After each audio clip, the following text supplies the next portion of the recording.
যে আমলটি করলে 99টি রোগ থেকে মুক্ত থাকা যায়। নবী করিম সাল্লাল্লাহু আলাইহি ওয়াসাল্লাম তিনি বললেন, একটি কোরআন পাকের আয়াত বললেন, বিসমিল্লাহির রহমানির রহিম, ওয়ানুনাজ্জিলু মিনাল কুরআনি মা হুয়া শিফাউন ওয়া রাহমাতুল লিল মুমিনিন ওয়ালা ইয়াজিদুজ জালিমিনা ইল্লা খাসারা।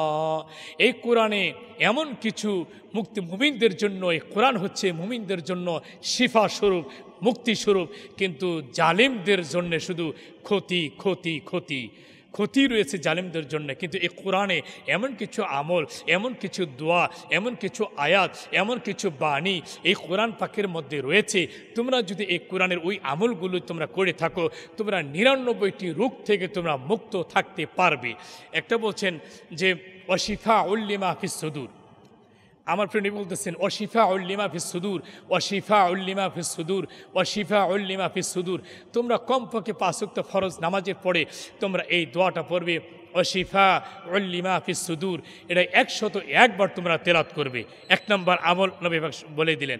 2 নম্বর আমলের কথা বললেন, ইয়া হাজিল কাযাত, ইয়া হাজিল কাযাত, ইয়া হাজিল কাযাত, ইয়া হাজিল কাযাত। হে আল্লাহ, তুমি আমার সকল হাজত মাকসুদগুলো তুমি আমাকে পূরণ করে দাও, আমার মুসিবত দূর করে দাও, ফিতনা ফাসাদ দূর করে দাও, আমার অভাব অনটনগুলো দূর করে দাও, সচ্ছলতা আমাকে তৈরি করে দাও। 2 নম্বর আমল, 3 নম্বর আমল হচ্ছে যে ইয়া হাজিল কাযাত, ইয়া হাজিল কাযাত, এই কথা আমার নবী পাক সাল্লাল্লাহু আলাইহি ওয়াসাল্লাম সাহাবা কেরামকে তোমরা শিখিয়ে দিলেন। 2 নম্বর আমলটা হচ্ছে লা হাওলা ওয়ালা কুওয়াতা ইল্লা বিল্লাহ, লা হাওলা ওয়ালা কুওয়াতা ইল্লা বিল্লাহ, লা হাওলা ওয়ালা কুওয়াতা ইল্লা বিল্লাহ।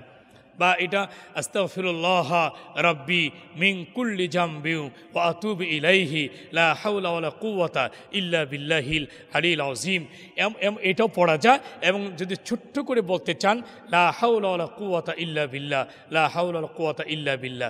এই দোয়াটা বুখারীতে আসছে, কিতাবে শিফা শরীফের ভিতরে, আবু দাউদ শরীফের মধ্যে আসছে, সুনান ইবনে মাজার মধ্যে আছে, শামালে তিরমিজি শরীফের ভিতরে আসছে।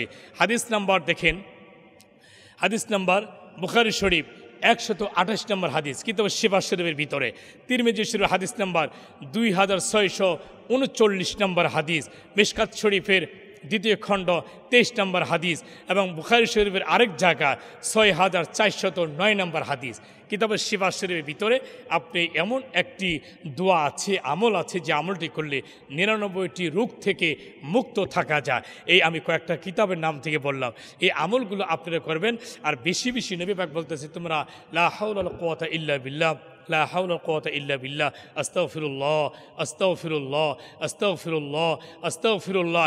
এটা যারা সর্বক্ষণ যারা পড়বে, মনের যাবতীয় আশা আকাঙ্ক্ষা আল্লাহ তাআলা পূরণ করে দিবেন। বুখারী শরীফের হাদিস।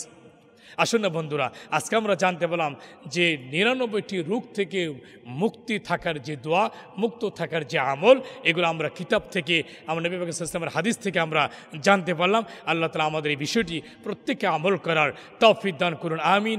আসসালামু আলাইকুম ওয়া রাহমাতুল্লাহি ওয়া বারাকাতুহু।